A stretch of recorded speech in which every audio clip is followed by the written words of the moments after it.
I don't need you embarrassing me tonight, all right? She said, applying her lipstick like I wasn't even in the room. Just stay home. My clients are too important. You just bore them. Then, without looking up, she dropped the cap onto the vanity and added, honestly, it's better if you don't come. You wouldn't know what to say to them anyway.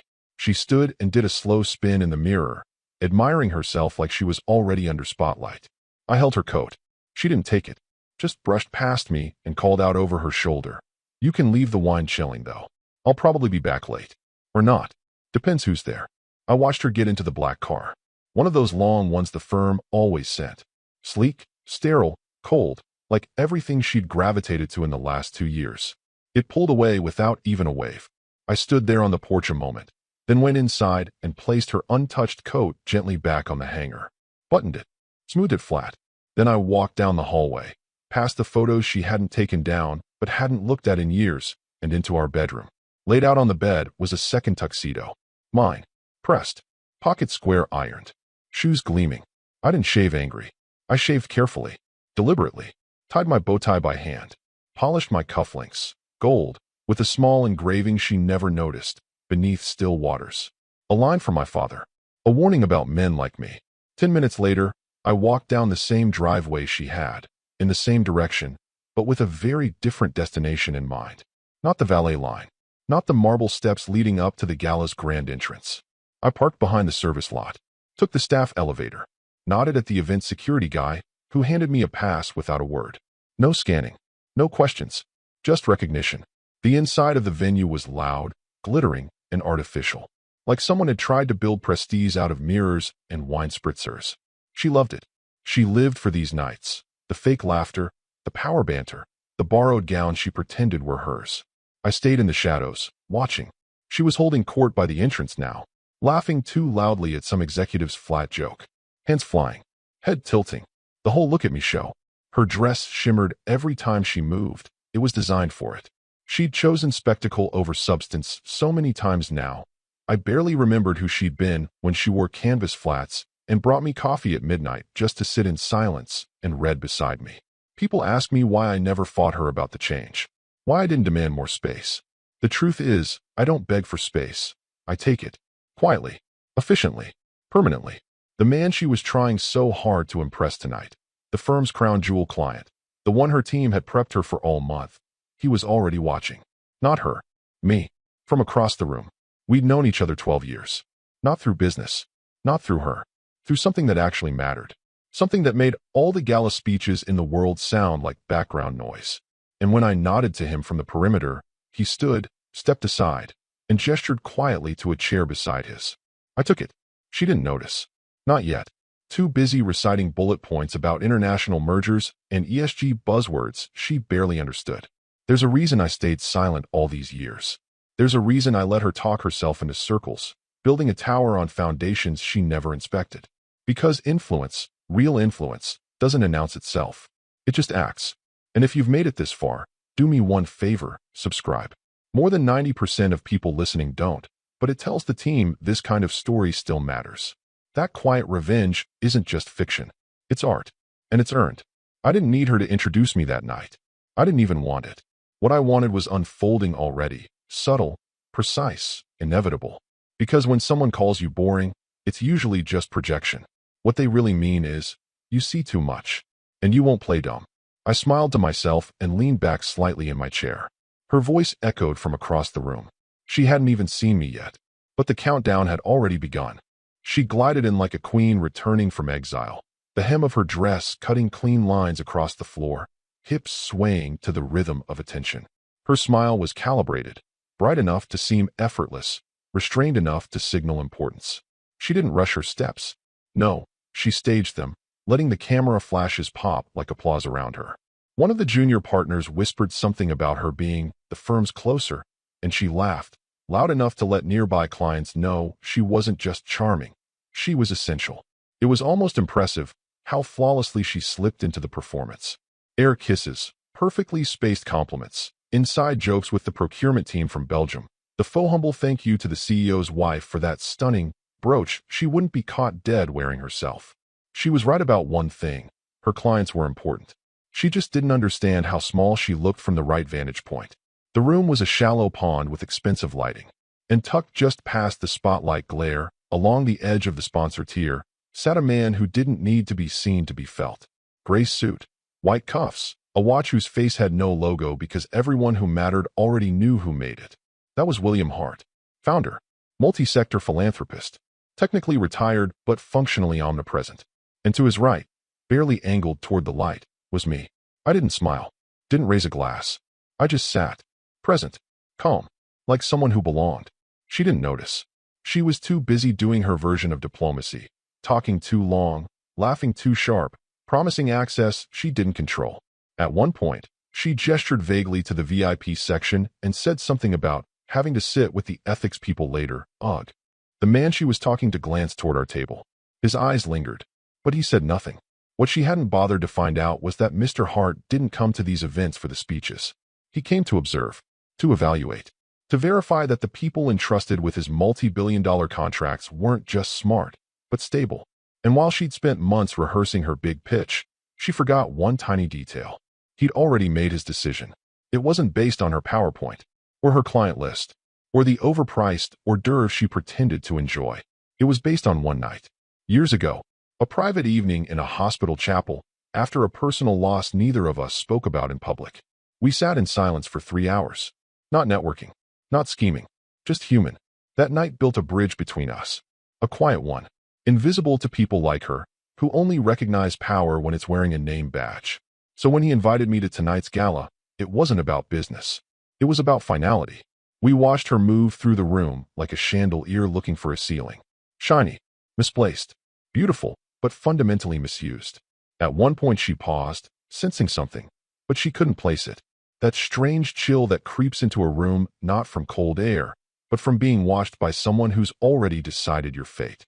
She squinted toward the sponsor tier. Our eyes met. Her brow furrowed. For just a second. Then she shook it off, pivoted toward a new group of guests, and threw her head back in laughter. Too loud. Too soon. One of the VPs next to her flinched. The imbalance had begun. Not with a crash, not with a scene, but with a glance. A moment. Because there are rooms you walk into thinking you own them. And there are rooms where your ownership gets quietly revoked. The ballroom lights dimmed just enough to signal the transition from mingling to seating. Waiters moved like synchronized phantoms, refilling glasses and replacing past trays with printed menus. The MC cleared his throat near the mic. Her cue. She gave a last flash of teeth to a prospect from Berlin and turned, eyes scanning the white and gold seating chart propped on an easel near the entrance. Her finger traced names, lips twitching in satisfaction. There it was, center row, table 1. She was listed third, right after 2 executive VPs, and just before the CMO of the client she'd spent half the year courting. She'd made it. She never noticed the second column. Not because it wasn't visible, but because she didn't expect there to be anything worth noticing. I wasn't supposed to be there, after all. I was the person who would bore them, remember? She glided to table 1, catching smiles, murmuring, thank you, as she passed. The power scent of her perfume trailed behind her like a brand endorsement. When she reached her seat, she barely glanced down before placing her clutch on the charger plate, draping her napkin, and scooting in. If she had really looked, she'd have seen the card across from hers. Heavy, embossed, angled just slightly off-center. Henry Vaughn, Strategic Advisor, Global Ethics Initiative. And below it, in smaller print, Chair's personal invitee. I sat already, posture relaxed, knife aligned perfectly with the plate edge. Mr. Hart was at my right, his hand resting lightly on the arm of the chair, his gaze fixed not on her, but on the stem of his wine glass, as though waiting for the right moment to swirl the truth. She hadn't put 2 and 2 together. Not yet. She thought I'd pulled a petty stunt. That maybe I had snuck in under someone's favor, or, worse, used her name to get a seat. She threw me a brittle smile across the table. Interesting. I didn't know you were, she began, but trailed off as she finally read the placard. That pause. That half-second her eyes lingered, widening just slightly. That was the moment she understood. This wasn't a coincidence. This was architecture. You see, years ago, when Hart lost his daughter to a preventable post-op infection, he didn't hold press conferences. He didn't sue.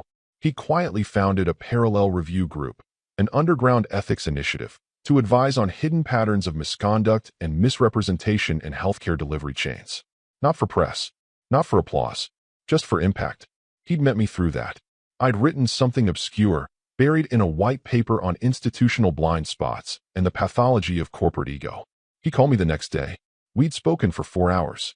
Over time, he asked for more. More insight. More patterns. More strategies to deflate the hot air balloon of performative leadership in suits too shiny to reflect on themselves. That's why I was here. Not because of her. In spite of her. The gala tonight wasn't just a fundraiser. It was a loyalty test. Hart wanted to see who clung to flash and who understood foundation, who could read between the PowerPoint slides. And my wife, the woman who'd built her whole persona on optics and client chemistry, was busy posing with the firm's junior rising stars like a magazine spread waiting to be forgotten. Her earlier dismissal of me hadn't gone unnoticed. Hart had seen it. So had the COO, whose daughter interned under me last summer. So had the guest from London whose autistic son I'd once helped place into a school using a network I never spoke about. She didn't realize that her real audience had shifted long before she touched the mic. By the time the salad was served, the table around her was no longer orbiting her voice. It was orbiting silence, the kind that gathers gravity when the right people stop speaking. And across from her, I waited. Not for revenge, for documentation. Because in rooms like this, power doesn't knock. It watches, then writes you down. She was at her peak now, the high point of her orbit, circling the biggest client like she was Jupiter and he was just another moon to capture. Her glass was full, her laugh sharp, rehearsed just enough to seem spontaneous. The string quartet played something vaguely Vivaldi in the background, but she talked over it like it was ambience meant for her stage. The cocktail hour had transitioned to what she called the soft close, the moment she liked to strike with just enough warmth to make a lasting impression, but not so much as to look eager. She was threading her needle now, recounting some half-true anecdote about a merger in Berlin that she'd barely touched but claimed to have navigated personally. The client, Mr. Hart, smiled politely, letting her talk. He had that unsettling habit of seeming gracious while mentally filing each word like evidence. She didn't notice. She never had. She assumed the absence of pushback meant agreement. That's how she built her world. Then he asked the question. So casually it might have seemed like small talk to anyone else. Is your husband here tonight? Her smile tightened. It was barely perceptible, but I knew her face like I knew blueprints, down to the fault lines. She exhaled lightly through her nose, gave a quick scan of the room to be sure no one too senior was listening, and waved her manicured hand dismissively. No, she said. He'd bore you all to death. He's not really made for these things. She said it like a joke, but with just enough venom to leave a stain. She expected a laugh, or a commiserating nod, maybe even the raised eyebrow of shared condescension.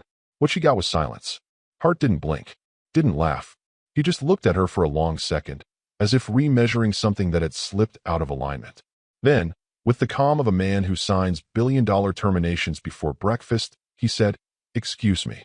I have something I need to attend to." And that was it. He turned and walked, unhurried, but with purpose, straight toward the side annex where the ethics panel staff had quietly gathered. Most guests didn't even know that table was there. No signage, no fanfare, just a small group of people in matte black suits with no name tags and serious faces.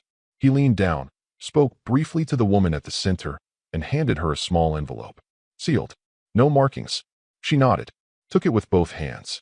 The woman beside her, a regulatory liaison from an outside compliance firm, jotted something into a leather notebook.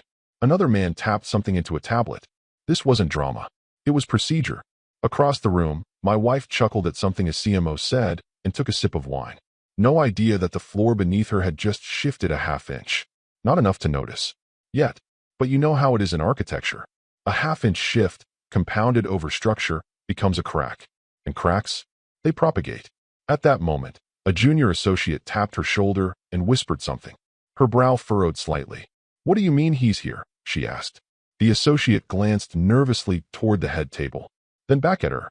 She turned, half expecting some petty disruption. Maybe me lurking with a drink, trying to play clever. But all she saw was a still room. Hart had returned to his seat. I was there beside him. Neither of us was looking at her. That's when it started to itch, this creeping unease she couldn't place. She tried to shake it off, but something about the way the nearby staff began adjusting their headsets, the way the COO didn't return her wave, the way the photographer skipped her table entirely, it all built into a pressure that no amount of charm could dilute. What she didn't know yet, what she couldn't know, was that the envelope Hart submitted contained documentation she'd never even thought to worry about. Because when you build a persona for clients and treat your reality like it's irrelevant, sometimes reality decides to vote. And tonight, it already had. At 6:45 a.m., her phone started vibrating like it was trying to crawl off the nightstand. The screen lit up. Eric Palmer, legal. 3 missed calls. Then another. Then a text. Answer. Now. This is serious. She groaned, still half drunk on Pinot and ego from the night before. Her mascara had smudged along the pillowcase, and the straps of her designer gown were tangled beneath the sheets like confetti from a party she couldn't fully remember. She reached blindly and fumbled the phone to her ear. What? She mumbled, voice dry, scratchy. Eric didn't even greet her. He invoked Clause 5C. Silence. She blinked, trying to decipher the words through the hangover fog. What clause? The morals clause, he snapped. The client. Hart. He's terminating everything. Full exit. No wind-down period, no renegotiation. Just done. Effective immediately. She sat up, sheet falling off her shoulder. That doesn't make sense, she croaked. He was laughing with me last night. It's probably a misunderstanding. There was a pause on the line. Then, he said, and I quote, it's because of her husband. She froze. What does that mean? She whispered. I was hoping you could tell me, Eric said, his voice tight, like someone hanging off a cliff with a threadbare rope.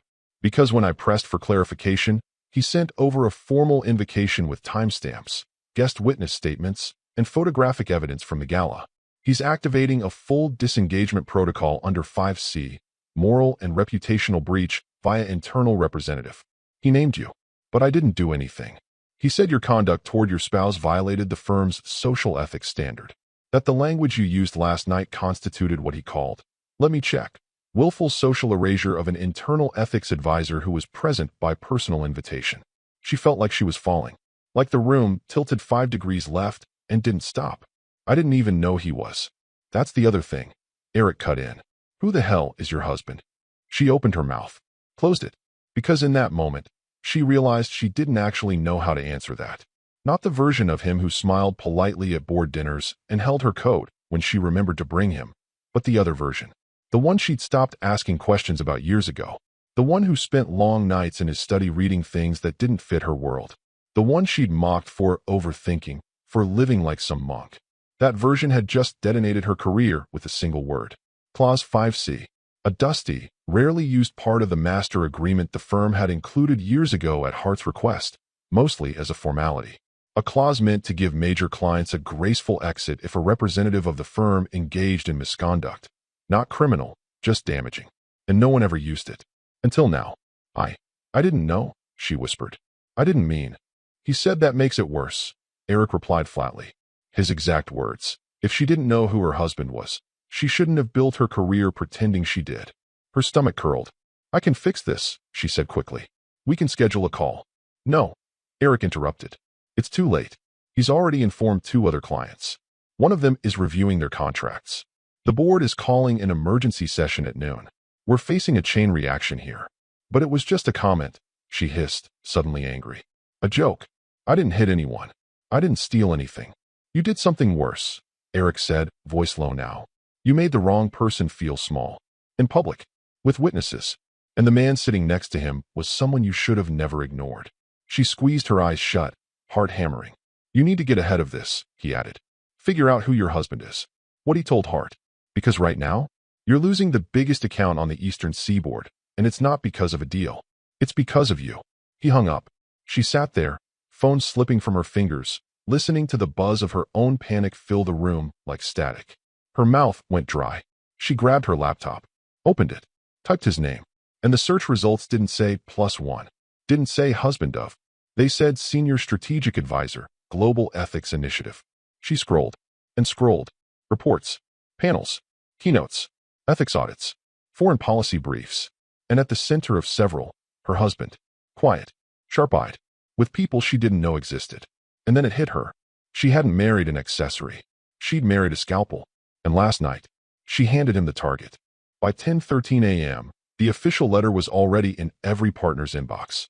Subject line, Notice of Clause 5C Invocation, Immediate Termination of Engagement. It came from Hart's executive counsel, but the language bore his unmistakable fingerprints. Clinical, quiet, devastating. Not once did it use her name. And yet there was no confusion about who the letter was about. She stood in the conference room, shoulders drawn tight, staring at the printout, as if sheer disbelief could will the ink to evaporate. Eric, the attorney she'd snapped at countless times for over-explaining, now read each line aloud with the cold monotone of a man trying not to internalize the fallout. Due to multiple observed instances of ethical misrepresentation of personal integrity, disregard for spousal inclusion in contractual social environments, and conduct unbefitting a designated representative of the firm. She blinked rapidly. They're making this personal. That's illegal. They didn't use your name, Eric said flatly. They used examples, quotes, time-stamped documentation. And he held up the final page, flipping it toward her. A still frame. There it was. A high-resolution image. The exact moment she had waved her hand, mid-sentence, sneering, "He'd bore you all to death." Her expression was amused, dismissive, elevated. Behind her, out of focus but unmistakable, sat Hart, his eyes down, his mouth a firm line. And beside him, just slightly turned away, was me. No one said anything. The only sound was the hum of the HVAC and the muted shuffle of paper. The timestamp matches the Gala's peak networking hour, Eric said quietly. This wasn't an accident. He planned this letter the moment that envelope hit the ethics table. This is Hart saying, "We saw, we remember, and we don't tolerate it." She tried to laugh, but it cracked halfway through. So what? I'm being terminated because I didn't kiss my husband's ring in public? That's ridiculous. I built half our pipeline. No, said another voice. A partner, older, calculating, already halfway detached from her fate. You're being terminated because our flagship client just labeled you a liability. You made him look foolish. You disregarded protocol.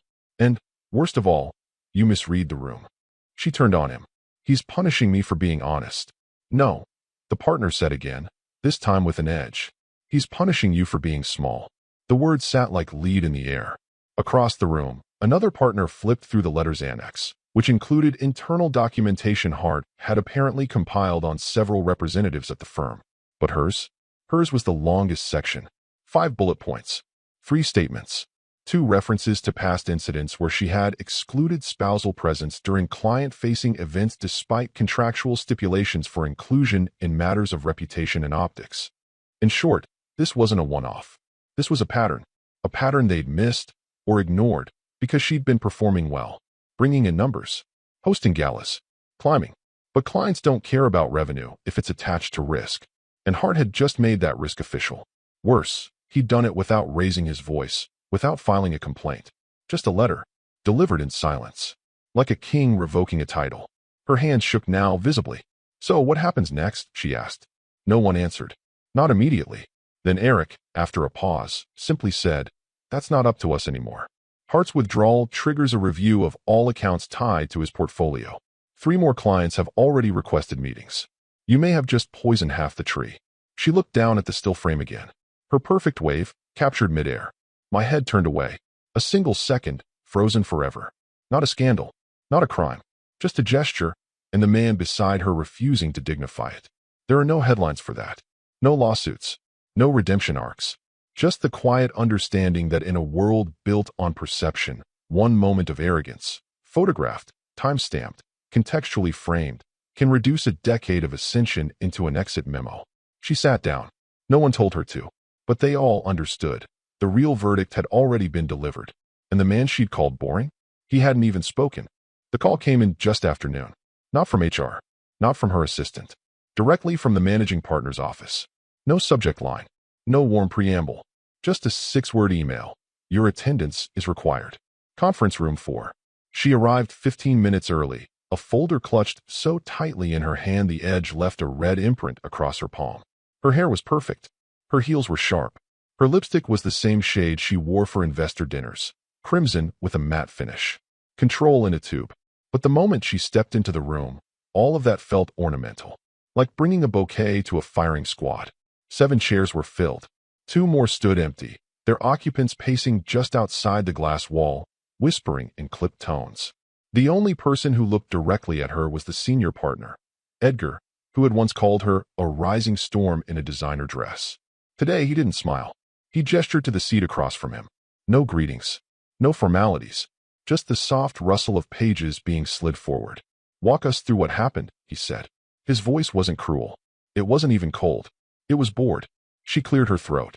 Tried to sit tall. "I was making conversation. At the gala. The mood was light, cordial. The client asked about my husband. I made a joke. That he bore them to death. It was nothing serious. He wasn't even supposed to be there." The words felt thinner the longer they hung in the air. A junior partner, Stephanie, younger, sharper than she used to be, tilted her head and said, "You do realize your husband was there on a personal invite from Hart himself. That he was seated at the sponsor table. That his title is currently on file as strategic advisor for the Global Ethics Initiative, right?" I found that out afterward," she said. "But it was still just a joke. I didn't think." "That's the problem," Edgar said, tapping a pen against the envelope in front of him. "You didn't think. And it cost us the largest healthcare account on the East Coast." Her stomach dropped. Another partner leaned in. Thomas. Quiet. Razor sharp. No patience for damage control. "We're being investigated," he said slowly, "for a pattern of cultural insensitivity." Hart didn't just walk away. He submitted documentation, photographs, transcripts, witness accounts. "Your gala remarks are now part of an exhibit." "That's absurd," she snapped, standing halfway. It was one sentence. "In a private setting." "No," Stephanie cut in. "It was a public event, paid for by firm funds, governed by a partnership engagement agreement that explicitly outlines conduct expectations when client representatives and their family are present. This wasn't off the record. It was recorded." "I didn't mean." "Intent isn't protection," Edgar said, almost gently. "Especially not when you've established a pattern." She sat down hard, the air sucked from her lungs. "What pattern?" Another envelope was opened. This one thinner, but precise. 3 documented complaints over the past 2 years. All soft. All handled internally. One from a junior associate she'd publicly corrected at a client mixer. Another from a vendor she'd referred to as budget-facing. And the third? From a regional healthcare partner. A woman, pregnant, who she had told to let the men make the hard decisions during a heated negotiation. None of them had stuck. But now they were context. "There's blood in the water," Thomas said. "And Hart's exit gives our competitors every excuse to go digging. We're being asked to submit a statement of values. Internally, publicly. And right now, you are the single largest reputational threat to that alignment." She shook her head, voice cracking. "I didn't know. I didn't know who he was to Hart. I didn't even know he was watching me." "That's the irony," Edgar said. "The person you thought was irrelevant turned out to be the hinge on which the door swung." Silence. Finally, Stephanie leaned forward, softening her voice just enough to twist the blade. "You didn't lose a client. You lost the room. No vote was taken that day. There didn't need to be one." The meeting ended with a single line from Edgar. "We'll be reviewing your equity status in light of these events. Expect formal notification within the week." She stood, nodded, walked out of the room without speaking. And just before the door closed behind her, she heard Thomas murmur something she was never meant to hear. She thought she married a seat filler. Turns out, she married a sniper. The front door clicked behind her with the weight of something final. No lights were on. No music humming softly from the kitchen speaker. No clink of a glass. No footsteps in the hall. No scent of late-night coffee. Just silence. Thick. Waiting. Watching. She stood in the entryway for a few seconds, as if letting her own house assess whether or not she still belonged in it.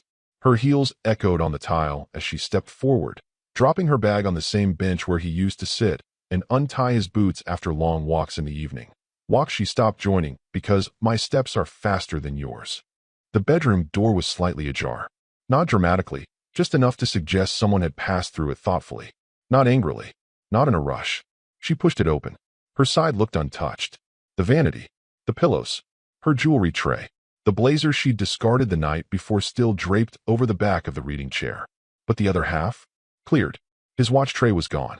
The small bowl where he kept loose change and cufflinks. Empty. No toothbrush in the bathroom. No travel bag in the closet.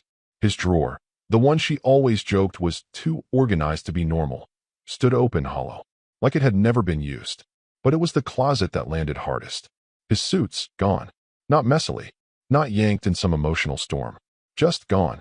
As if he'd never existed in the space to begin with. The hangers had been left, evenly spaced, like placeholders in a museum exhibit labeled absence. She staggered slightly as she turned, eyes scanning for something. Anything. to hold on to.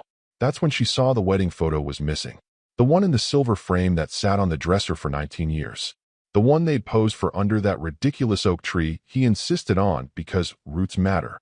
She hated that tree, said it looked like it belonged in a cemetery. Now the frame was gone. No dust ring. No picture left behind. Just a small note, folded in half. She stared at it for a long moment, hands trembling, before picking it up. The paper was thick, heavy stock, like the kind he used for writing to senators or submitting peer-reviewed position statements. His handwriting was unmistakable, sharp, exact, like a blueprint turned to ink. It read, "You had every chance to introduce me. Instead, you erased me. Now it's your name they're removing." There was no signature, just the house key, placed beside it like punctuation. She sank onto the edge of the bed, the paper still in her hand, her mouth dry. Her mind tried to justify, to rewrite, to frame the moment. But there was nothing to spin, nothing to present. She thought about the gala, the way she'd waved him off like a coat check slip. She thought about the client's stare, the partner's words, the legal letter, the time-stamped photo. Then she thought about the man she'd stopped asking questions about.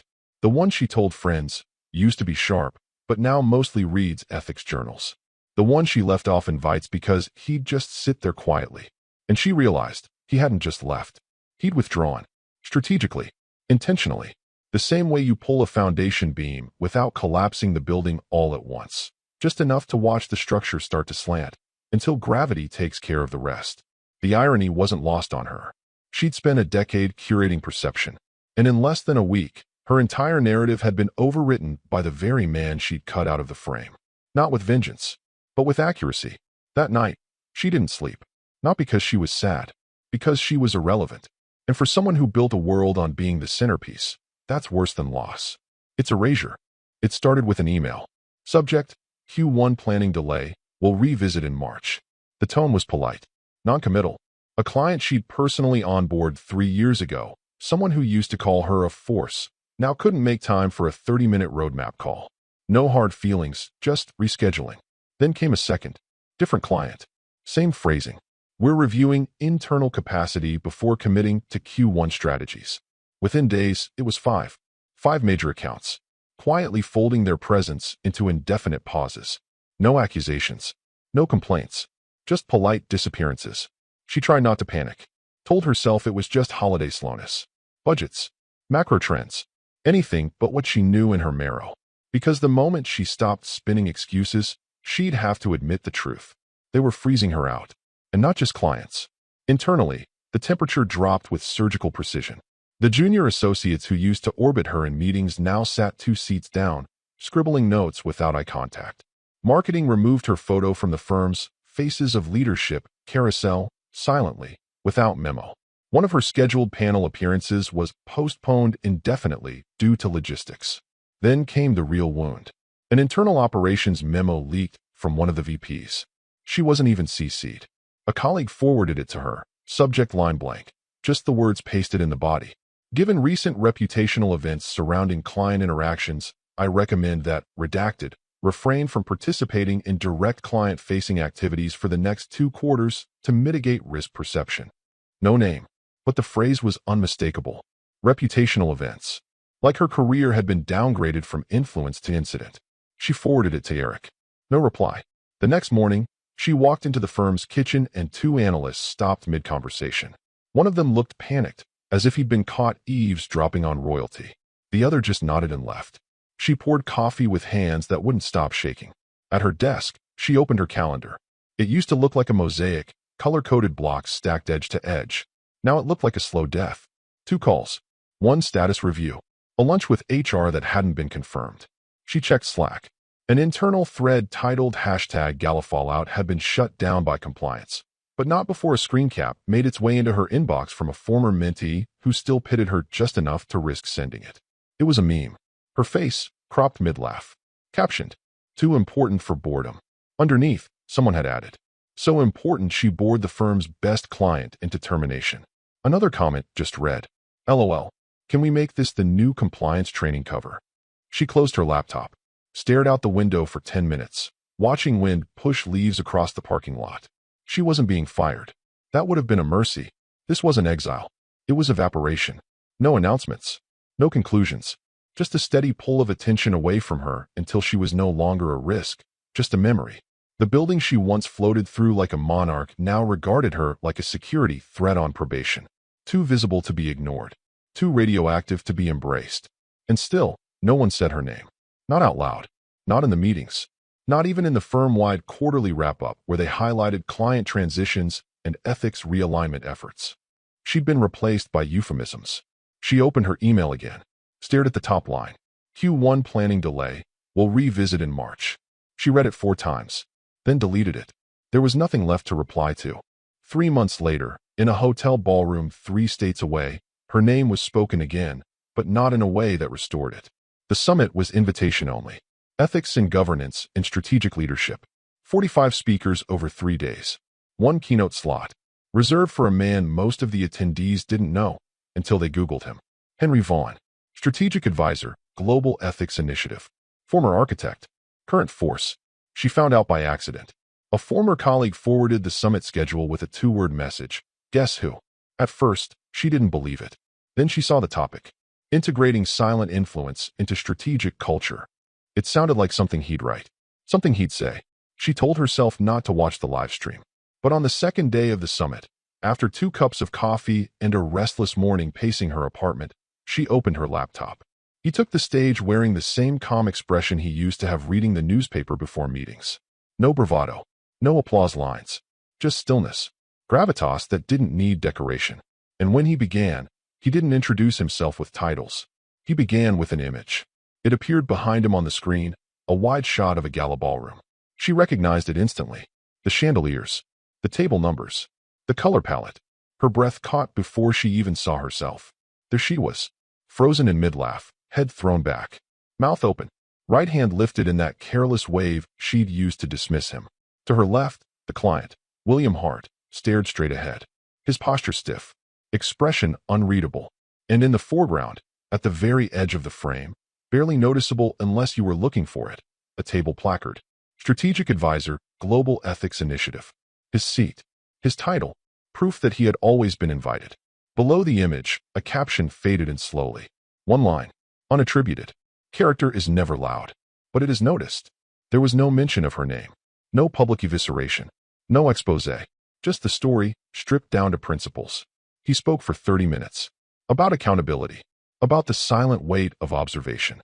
About how leadership isn't always about who's speaking. It's often about who's being ignored. He described case studies, plural, referenced behavior patterns. Never said her name. Never had to. But everyone in that room saw the image. They saw her face, frozen in performance. They saw Hart's silence. They saw the advisor's placard, neatly positioned like punctuation in a sentence she never knew she was writing. And she watched from her apartment, wrapped in a cardigan that still smelled like the perfume she couldn't afford anymore, staring at the screen like it might blink and give her a different ending. But it didn't. He finished his talk to quiet applause. Not thunderous, not dramatic, but respectful, earned. The moderator thanked him. He nodded once, walked off stage, and that was it. She closed the laptop, sat still for a long time. Outside, the world moved on. A delivery truck idled. Someone's dog barked. A train rumbled 2 blocks away. Inside, she sat in the silence of a life she no longer recognized. She had built her entire brand on being the most important person in the room. And now? Now her legacy was a screenshot. A warning. A caption on a slide she never got to approve. She once told him he bored people, but he had outlasted her without saying a word. And that was the part she never saw coming.